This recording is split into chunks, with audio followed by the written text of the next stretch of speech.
Hi everyone, this is Guillaume here, solution engineer with Juniper Networks working on Contrail. I put together today a little video to explain you a little bit the different features we have when it comes to integrating with Kubernetes.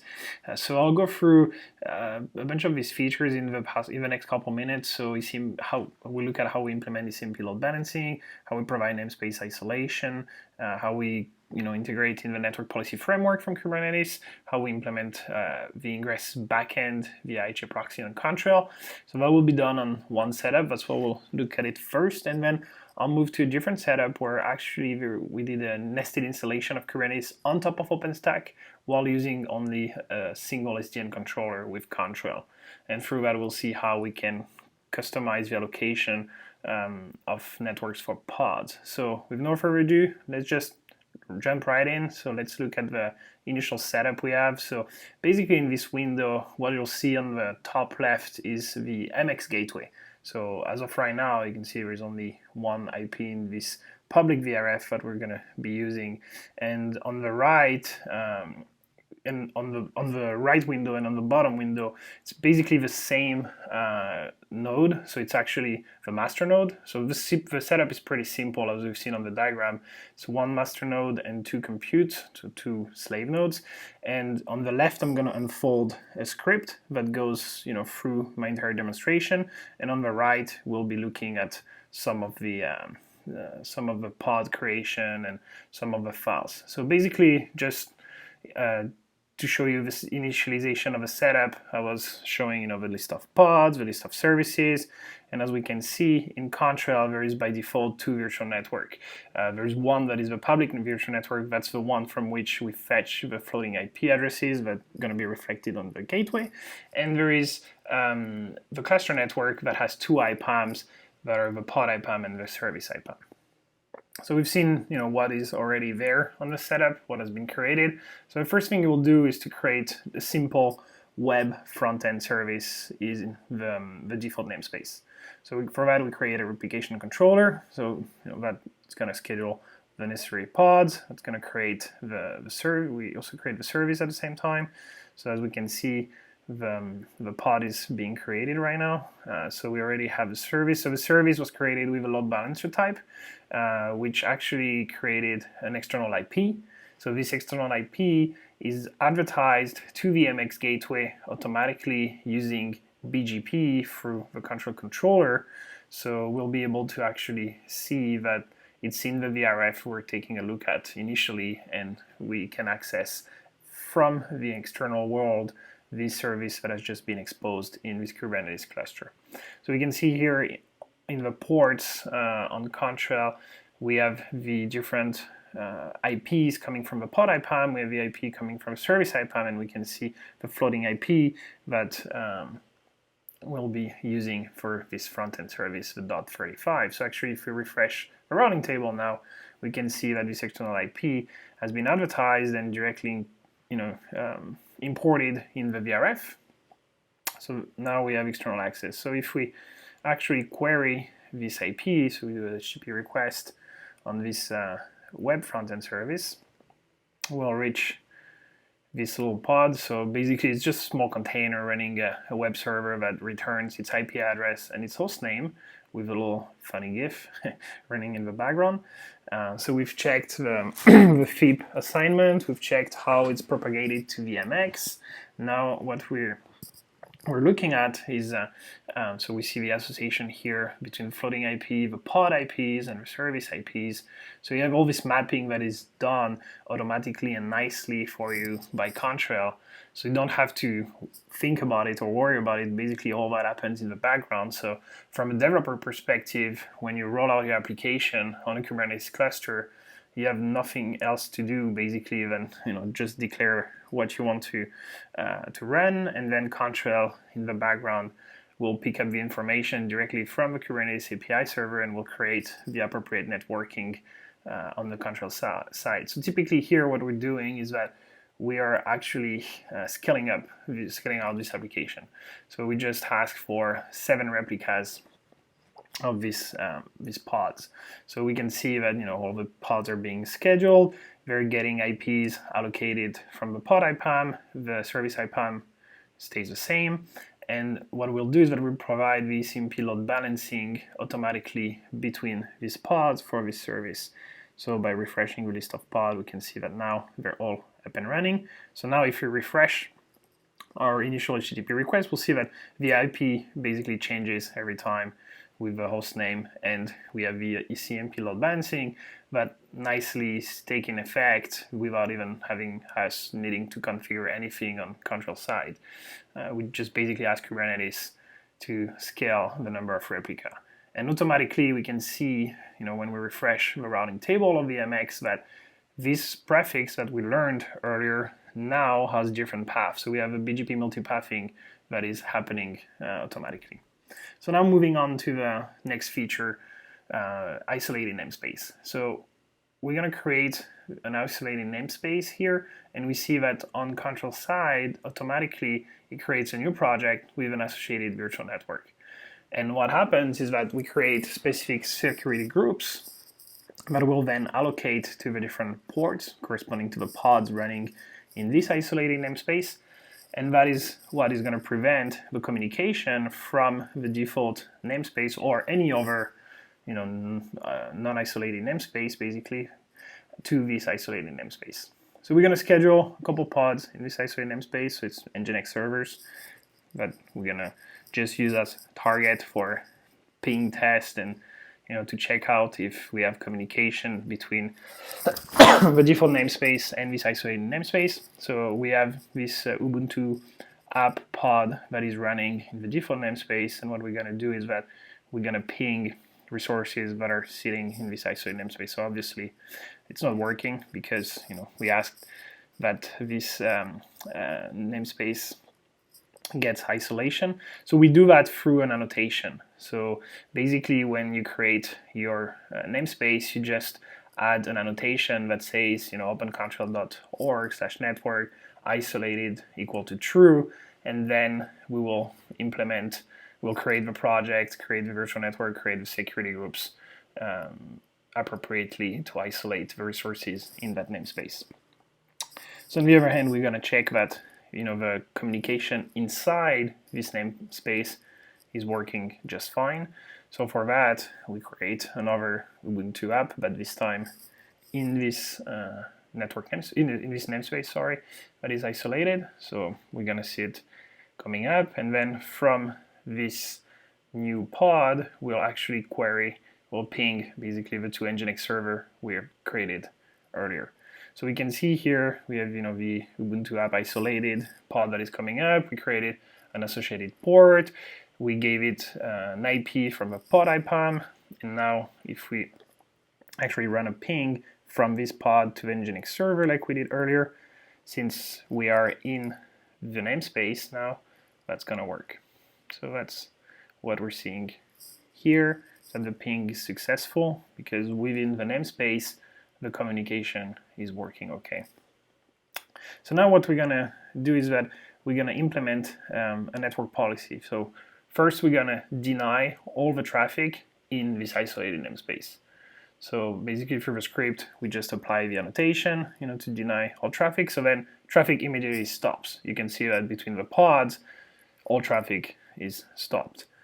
So then let's say you have microservices running and you want to control exactly in your namespace who is talking to who, then you're going to implement something called in Kubernetes a network policy to actually filter basically who is allowed to talk to who based on labels. So you're going to use the label selector for that to select your pods and services, and then it will result in traffic going through or not. So we created this network policy and we applied it between basically the Ubuntu app and the web servers. So we allowed traffic to flow from this pod. It could be a front-end pod, for example, and the back-end pod are represented by the web server. So we allow communication, and as you can see, the ping basically resume right away. So when doing that, what Contrail does is that it changes the configuration of the security groups that has just been changed before. As we've seen, we change them when we applied the deny to restrict traffic. We change them now to accept traffic. So however, what we're checking right now is that the communication between the Nginx server themselves is not allowed because we didn't allow that through the network policy. The network policy was just implemented to allow from the Ubuntu app pods to the web servers pod. Okay, so as you can see, as we refreshed the security groups and we're looking at the ports now, you can see that there is different type of security groups that are applied on the port. So there is a network policy specific security group that has been applied, and this has been updated automatically with the creation of a network policy in Kubernetes. Next example is to deploy Fanout Ingress. So when we implement Kubernetes Ingress, Contrail in the backend will spin up each proxy instances. So we spin up actually two to handle the failure of one of them. There is like an active one and a backup one, and they get automatically configured with the configuration of the ingress. So in that case, we are actually doing an ingress between a QA service and a dev service. So these two services each have different pods in the backend. So from a load balancing perspective, we again get the ECMP load balancing associated with the service that we saw in the introduction. So that is still going on, but this time in front of it, we're gonna have routing rules to direct the traffic that's destined to the /dev environment or the /QA environment, for example, to actually route this traffic pending the request toward the right service. And then this service itself will keep load balancing the traffic towards the pods. So that is still in place. So you have this nice, pretty neat two layers of load balancing. Basically one that is more like a routing rules toward the destination service, and the second one was more ECMP load balancing between the pods. As you can see, the creation of the ingress actually triggered the allocation of an external IP.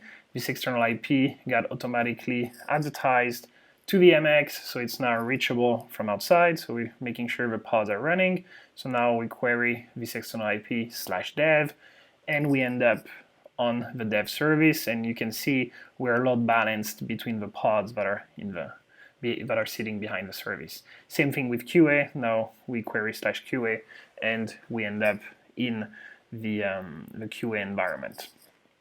So that's what I had to show on this setup with these different features. And now let's move on to another setup where we're gonna show the nested installation. So basically it's a two-node setup.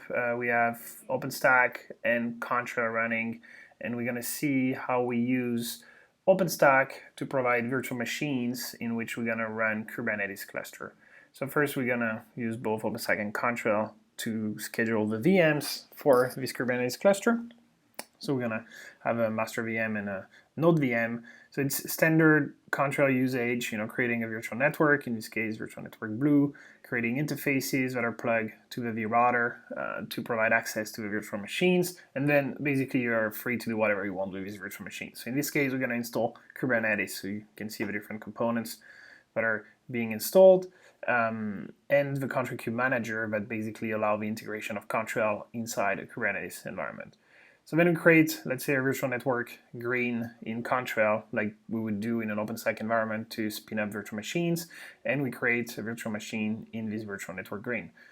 Classic Contrail, we create tap interface, we plug the VM to the vRouter.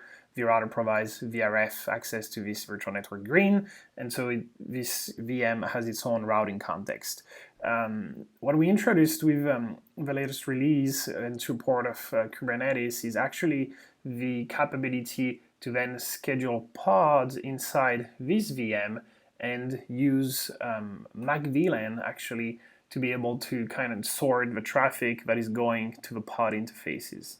So we use the same tap interface to reach the VM, but then on top of it we use VLANs to segregate the traffic toward a certain pod or another one.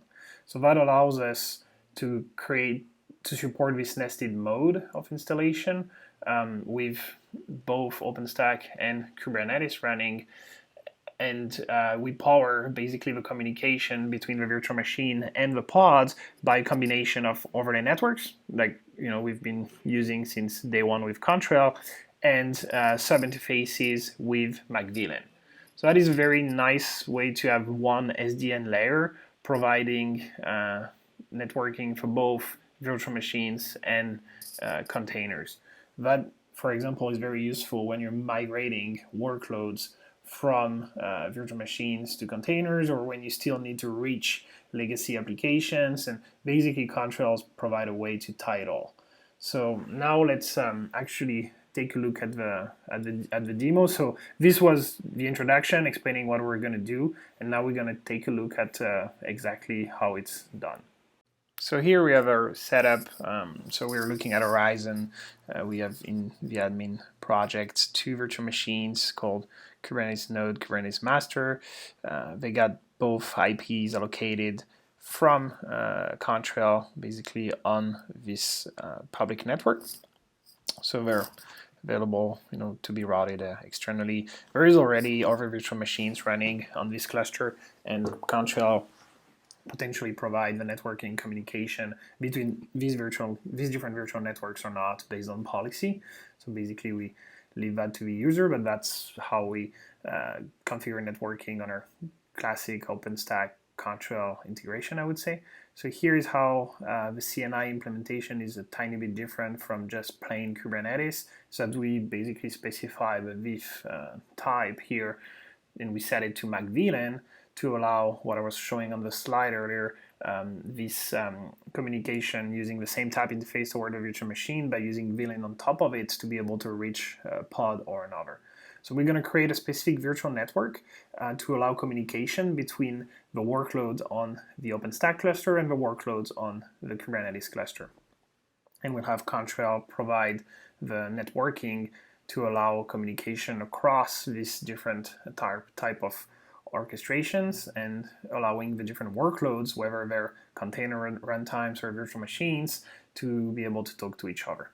So we actually created a specific project for it, called it Demo Kubernetes to OpenStack. We just created a specific virtual network in this project, and what we're going to do now is that we're going to spin up a virtual machine on this specific virtual network. So we're going to just spin up a standard Ubuntu virtual machine. We're going to select the network we just created, the virtual network Kubernetes to OpenStack, and we're going to launch our VM. So it's going to take a little bit of time to come up, but it's going to get an IP on this 10.20.30/24 network we just specified. So we can see it got the .3 IP in this case. So it's capable of talking on every virtual machine that would potentially be spinned up on this virtual network, and we'll see that now it's also capable of talking to pods that will be created and allocated to this virtual network as well. So here we're looking at our virtual machine that has just been created, and what we're going to do on the window on the right is that we're going to log in to this virtual machine, this Ubuntu virtual machine, and we're going to use it as the source of a ping toward the pod we're going to schedule on the bottom left window. So we can see the IP, we verified that it's the same than the one we see on the top left window. And here is what the YAML file for a pod looks like. With this annotation I was mentioning that basically refers to a virtual network we just created to allow this communication between the OpenStack environment and the Kubernetes environment. So we just tell basically Contrail that when the pod is going to come up in terms of network plumbing, it will be needed to actually associate it with this virtual network. So from a Kubernetes perspective, nothing really changes. Basically, you spin up your pod or deployment or etc. Basically, you roll out your application on the Kubernetes cluster. But then when we look at the IP allocation, we'll notice that now the IP comes from this virtual network that we specified in the annotation. So now if we start a ping from a virtual machine to a pod, for example, we'll see that it's successful, then therefore allowing us to communicate between the OpenStack virtual machine and the Kubernetes pod. So that's all I had with this second part of demo. I hope you enjoyed it and you enjoyed seeing all the different nice features that Contrail brings into Kubernetes environment, and especially how Contrail can bridge the gap in terms of networking between Openstack and Kubernetes, allowing you a lot of flexibility when it comes to running application, because you don't have to care about the network when it comes to running your containers or virtual machines. And also we can extend to bare metal services and external services. Thank you very much for watching, and have a good rest of your day.